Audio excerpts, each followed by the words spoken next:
RCR, la red que comunica y une al Perú.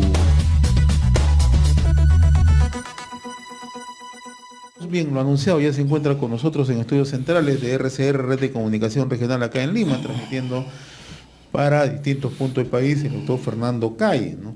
Él en su momento ha sido miembro del Tribunal Constitucional, ¿no? Es un destacado constitucionalista, jurista y analista en temas políticos, ¿no?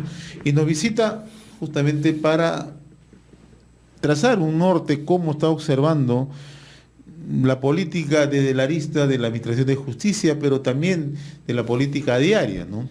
Situación de crisis, una institucionalidad totalmente debilitada, ¿no? A tenor de lo que dicen las encuestas los últimos días, ¿no?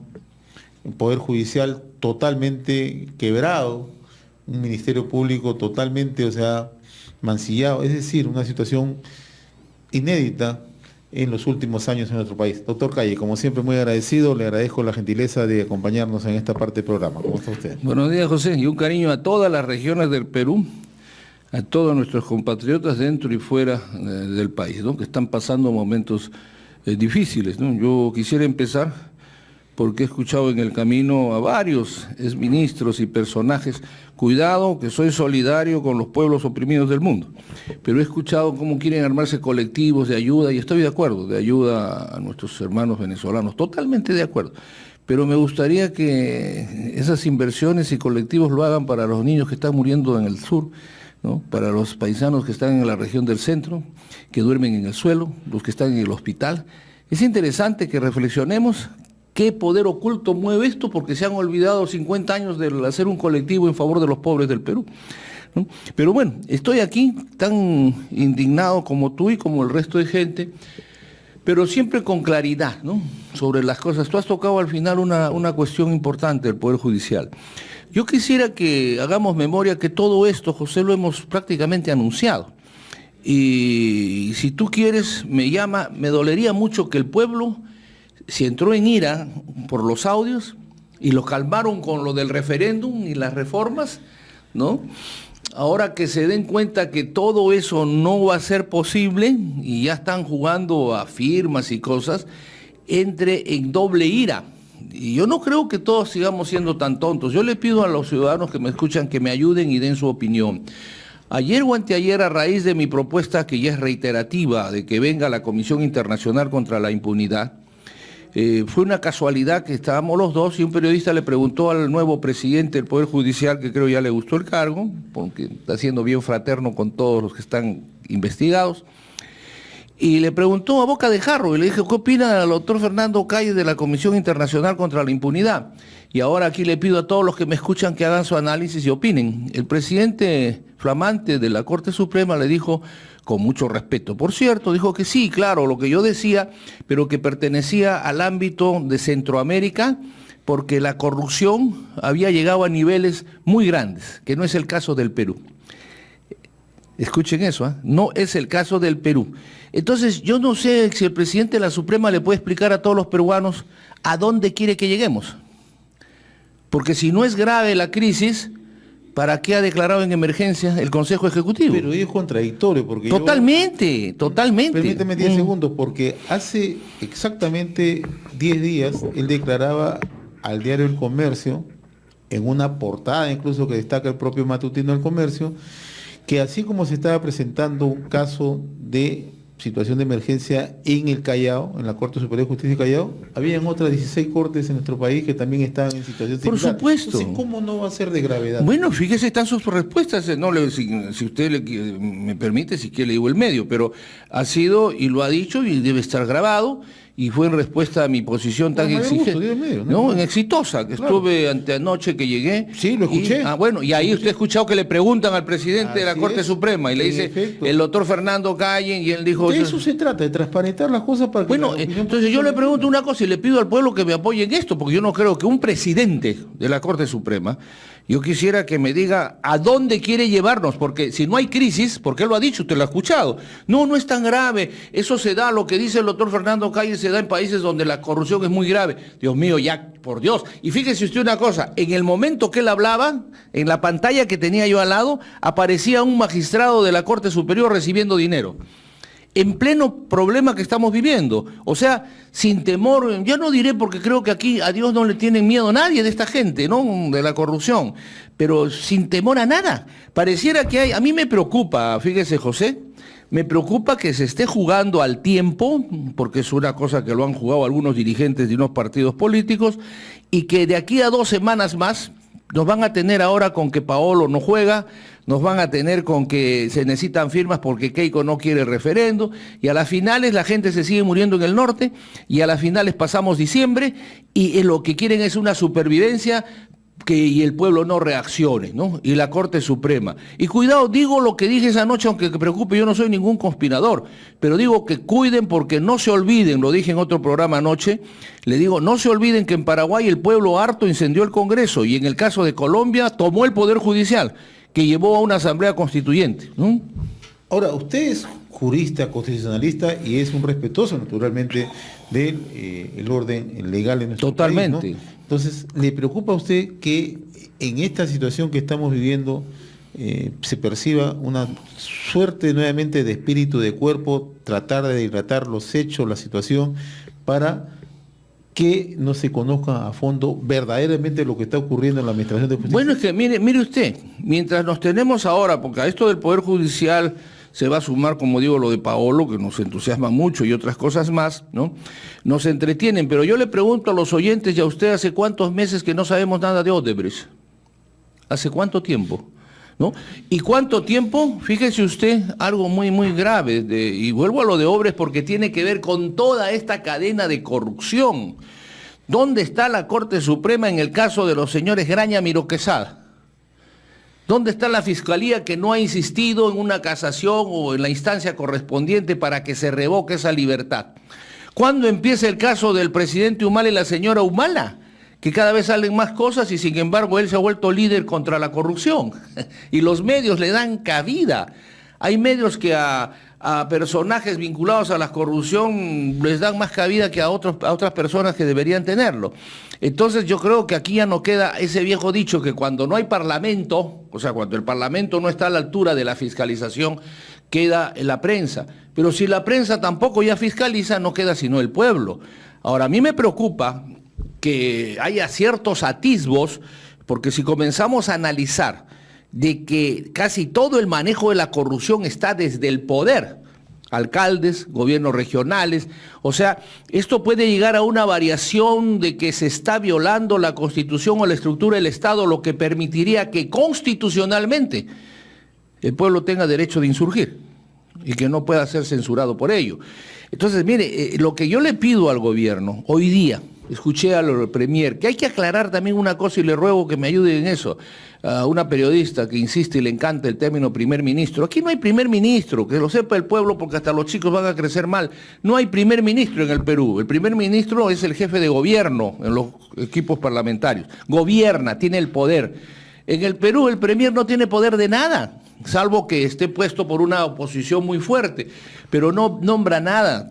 Entonces, el premier es el presidente del Consejo de Ministros. Pero fíjese usted, a raíz de una exposición que ha hecho la lideresa, llamada así, de la oposición, prácticamente ha anunciado con una crítica, y no solamente ella, lo he escuchado a García Belaúnde, he escuchado a varios, que prácticamente nos están diciendo que no va a haber los votos para que pueda haber referendo. Y cuando escucho al premier en respuesta de eso, decir de que bueno, en ese caso, o sea, cuando se llegue a diciembre y no haya nada, en ese caso van a pedir firmas, Dios mío, siento que el pueblo puede creer y darse cuenta que esto es una burla de ambos, completa, para simplemente hacer distraer el tiempo, ¿no? Porque yo diría que el premier, en vez de buscar firmas, lo que ha debido hacer de inmediato, en nombre del gobierno, anunciar su presencia en el Congreso, anticipándose a una realidad de que están frustrando esto del referéndum, y presencia en el Congreso para pedir un voto de confianza para ciertas cosas. Primero, que se revoque la inmunidad, general. Segundo, para una revisión patrimonial, que creo que eso asustó al presidente de la Suprema, de todos los jueces de la República, de toda la clase política, de todos los ministros, marinos, ejército, de todos aquellos, pero no solamente de ellos, sino de la mujer o esposo, de hijos mayores de edad, familiares hasta 4º grado, y de los asesores y el equipo que te acompaña en la misma forma, de 20 años atrás a la fecha, y si quieres 10, para ver la forma de variación patrimonial que ha habido, porque la única forma, tú no puedes descubrir algo si no ves un exceso de patrimonio que no se puede justificar. Y crear un aparato, espero con el espíritu del Congreso de colaboración o el propio Ministerio Público que tiene facultades, para que esto, en una sencilla, el pueblo lo va a entender. Señor magistrado, señor almirante, usted gana, bueno, señor magistrado de la Corte Suprema, yo estoy atrasado, pues ahora ganan más de 40.000 soles, yo me quedé en 15.000, ¿no? Entonces, señor, usted gana 40.000, ¿cómo gasta 200? No puede probarlo. Usted ha comprado una casa de $1 millón, ¿cómo lo paga? Con mi sueldo en 30 años, a macanudo. Pero acá tengo el informe de registros públicos que ya lo pagó en 2 años. ¿Cómo lo pagó? No puede pagar. Lavado de activos, señor, se acabó. Proceso, destitución y a la cárcel, porque aquí no podemos seguir. Mire, José, y le pido a los peruanos, a mis compatriotas, una meditación. Esta es la única oportunidad que tenemos. Algunos decían el 75 que fue la única oportunidad que tuvimos para ver el tema de Tacna, de Arica y de Tarapacá. Bueno, esta es la única y quizás la última, como consecuencia primero de Odebrecht, como consecuencia de estos audios. Tú te acuerdas que acá yo he dicho, necesitamos 10.000 mamanes. Yo les pregunto, porque recibí crítica jurídica, pero después me han pedido disculpas. Yo no he dicho que a Mamani, si tiene delito, no se le juzgue. Yo digo que hay que avalar y defender y proteger a los que denuncian la corrupción. Yo le pregunto a la gente y a ti, ¿qué hubiera pasado si no hubieran salido estos audios?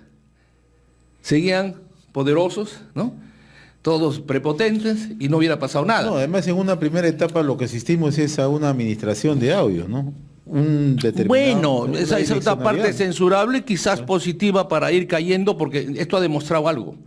Que exijo y ayer también, y le pido al Parlamento, por Dios, a la mayoría, a la señora Keiko, hoy día que presente un proyecto para penalizar la mentira. Eso que se llama perjuro en otros países, que se ponga una condena muy severa, porque no puede ser que un alta... ¿Qué pensarán los niños, los adolescentes? Que cuando tú llegas a diputado o a congresista, a miembro del tribunal, puedes mentir lo que quieras, puedes decir yo soy doctor, no lo soy, puedes hacer tal cosa, puedes decir no lo conozco, sale otro audio, sí, claro, ya recuerdo, ¿no?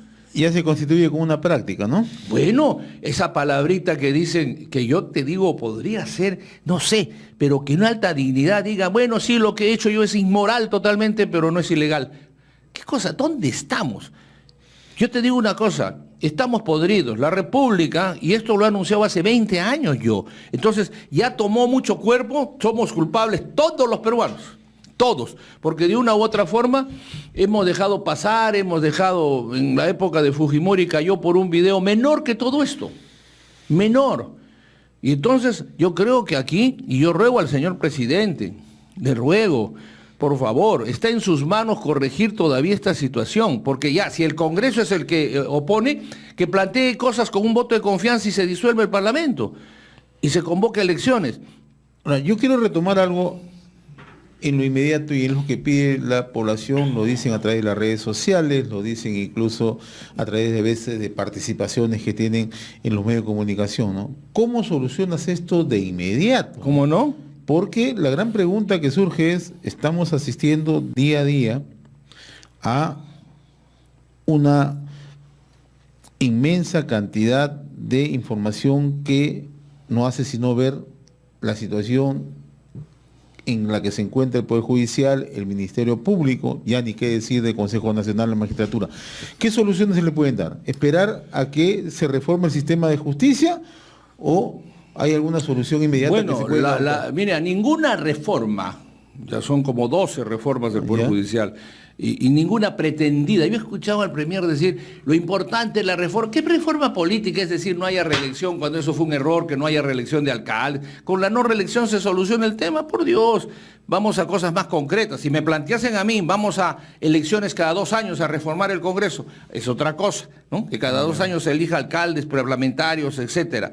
Están priorizando el Senado como fue el año 33, un Senado igual que produjo los golpes de Estado del 68, la interrupción del 62 y una serie de consecuencias que no podemos negar a pesar de ello que estaba obstaculizándose. Cuando hay prioridades, tú me dices qué se necesita hoy, yo creo que el pueblo, y lo reconoce el presidente, y el presidente pareciera que se ha dado cuenta con otros ministros recién de que la corrupción ha llegado a todas las instituciones. Entonces, Dios mío, si la infección está generalizada, si hay, como dije yo, la impunidad es la gangrena en nuestras instituciones, ya gangrenó, hay que cortar, pues, ¿no? Hay que cortar la pierna, porque fíjense, si nosotros no reaccionamos, te van a robar tu juventud y me van a robar la que queda. Ya nuestros niños, ya nuestros adolescentes no van a tener juventud. Porque esta podredumbre moral de la República es lo primero que hay que combatir.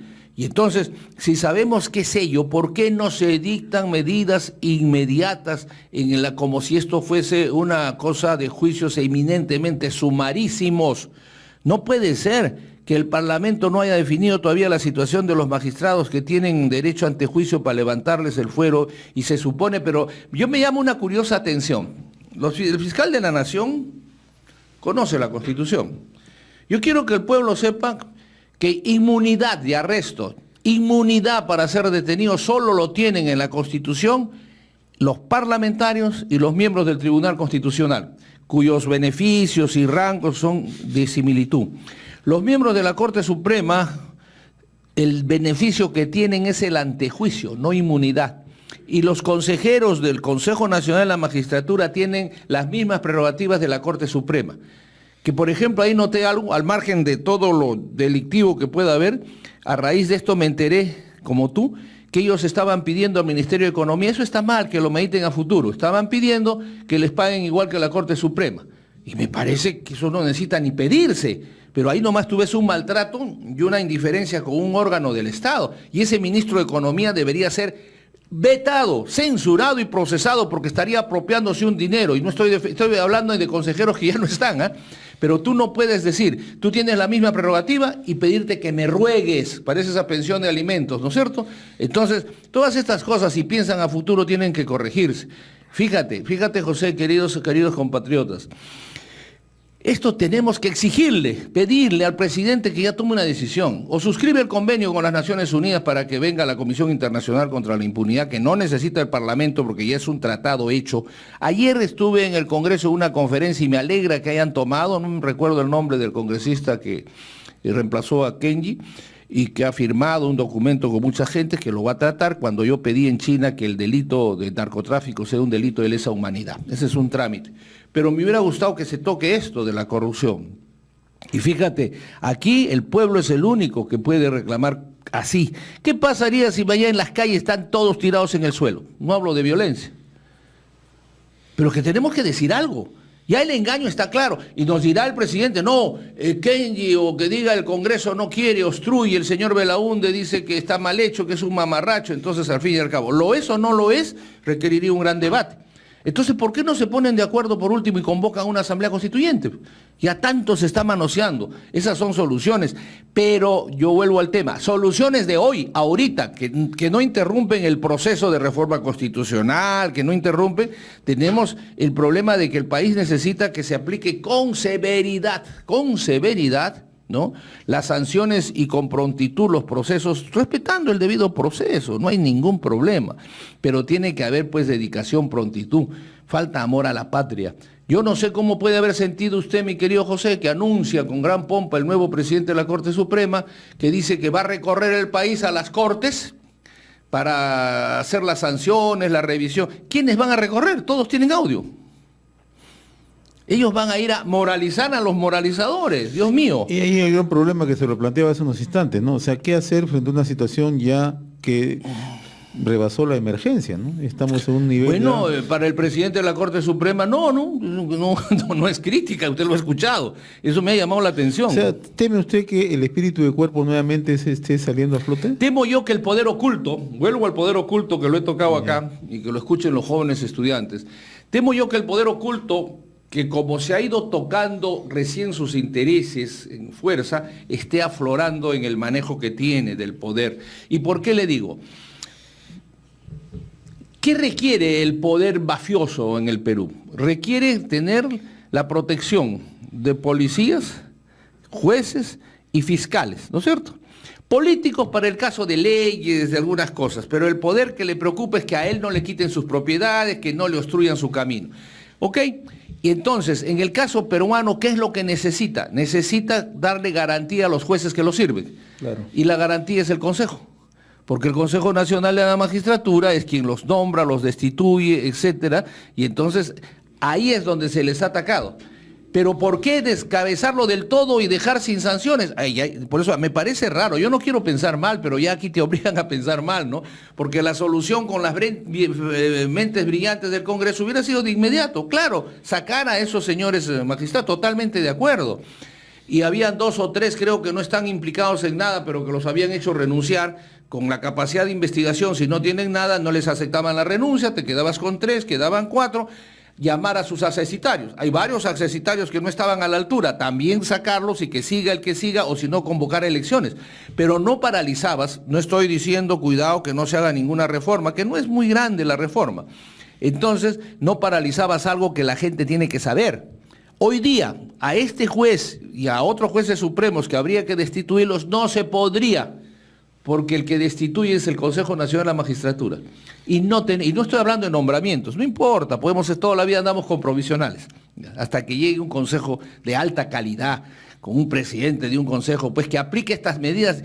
Tú sabes que el Consejo Nacional de la Magistratura, mejorada sus facultades, sí podría ayudar a limpiar todo el sistema judicial, porque puede empezar en un estado de emergencia con una ley, ahí viene el Congreso que le dé esas facultades y el Consejo Nuevo te borra toda la delincuencia que pueda haber en el sistema, o gran parte, porque borrar del todo no va a ser posible, ¿no?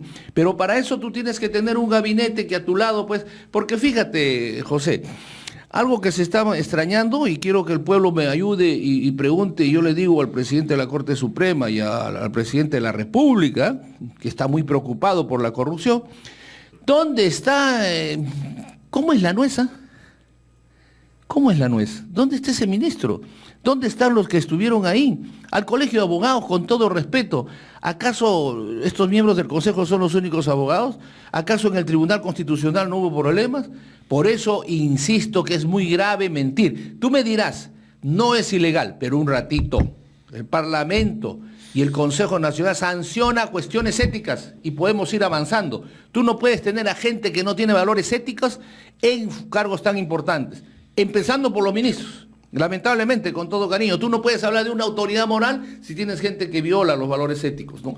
Es bien grave. Situación sumamente delicada. Yo le agradezco como delicada, siempre, pero con solución. Si hay voluntad política, si no la vemos, yo creo que el pueblo tiene todo el derecho de decir hasta aquí no más. No es que la democracia, esta palabra no voy a usar boba, sino que yo creo que nos han tomado de tontos.